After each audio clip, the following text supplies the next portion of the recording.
ನೀವು ನಿಮ್ಮ ಸುತ್ತಮುತ್ತಲಿನ ಹಲವು ಮನೆ ಕಟ್ಟಡಗಳ ಬಾಗಿಲಿನಲ್ಲಿ ಒಂದು ಭಯಾನಕವಾಗಿ ಕಾಣುವ ಮುಖದ ಆಕೃತಿ ಇಟ್ಟಿರೋದನ್ನ ನೋಡಿರ್ತೀರಿ. ಇದರ ದೊಡ್ಡ ದೊಡ್ಡ ಕಣ್ಣುಗಳು, ಹಲ್ಲು, ನಾಲಗೆ ನೋಡುಗರಿಗೆ ಒಂದು ರೀತಿ ಭಯ ಹುಟ್ಟಿಸುವಂತಿರುತ್ತೆ. ನಿಮ್ಗೆ ಗೊತ್ತಿದ್ಯಾ, ಇದೊಂದು ಪಿಸಾಚಿಯೋ ಅಥವಾ ರಾಕ್ಷಸನೋ ಅಲ್ಲ. ಇದು ಪರಮಾತ್ಮ ಶಿವನಿಂದ ನಿರ್ಮಿತವಾಗಿರುವ ಒಂದು ಪವಿತ್ರ ಶಕ್ತಿಯಾಗಿದೆ. ಆತನ ಹೆಸರು ಕೀರ್ತಿಮುಖ.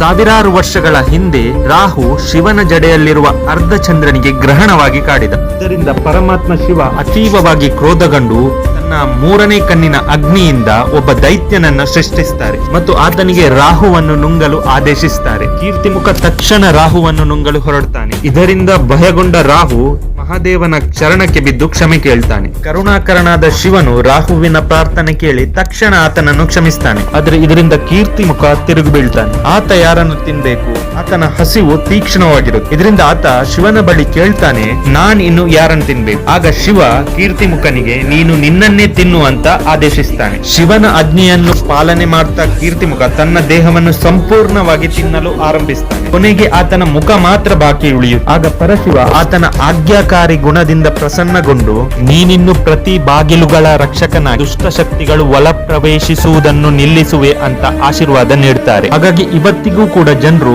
ಹಲವಾರು ಕಟ್ಟಡ, ಮಂದಿರ ಹಾಗೂ ಮನೆಗಳ ಬಾಗಿಲಿನಲ್ಲಿ ಕೀರ್ತಿಮುಖನ ಆಕೃತಿಯನ್ನು ಇಡ್ತಾರೆ. ಇದರಿಂದಾಗಿ ನಕಾರಾತ್ಮಕ ಶಕ್ತಿಗಳು ಒಳ ಪ್ರವೇಶಿಸುವುದಿಲ್ಲ ಅನ್ನೋ ನಂಬಿಕೆ ಜನರಲ್ಲಿದೆ. ಒಂದ್ ವೇಳೆ ನಿಮ್ಮ ಮನೆ ಬಾಗಿಲಿನಲ್ಲಿ ಈ ಆಕೃತಿ ಇಟ್ಟಿದ್ರೆ ಕಮೆಂಟ್ ನಲ್ಲಿ ಹರ್ ಹರ್ ಮಹಾದೇವ್ ಅಂತ ಟೈಪ್ ಮಾಡಿ. ಮುಂದಿನ ದಿನದಲ್ಲಿ ಇಂಥ ಅನೇಕ ಭಕ್ತಿಯ ಕಥೆಗಳನ್ನು ಕೇಳಲು ಭಕ್ತಿ ಪುರಾಣ ಚಾನೆಲ್ ನ ಸಬ್ಸ್ಕ್ರೈಬ್ ಮಾಡಿ, ಲೈಕ್ ಮಾಡಿ, ಬೆಲ್ ಐಕಾನ್ ಕ್ಲಿಕ್ ಮಾಡಿ.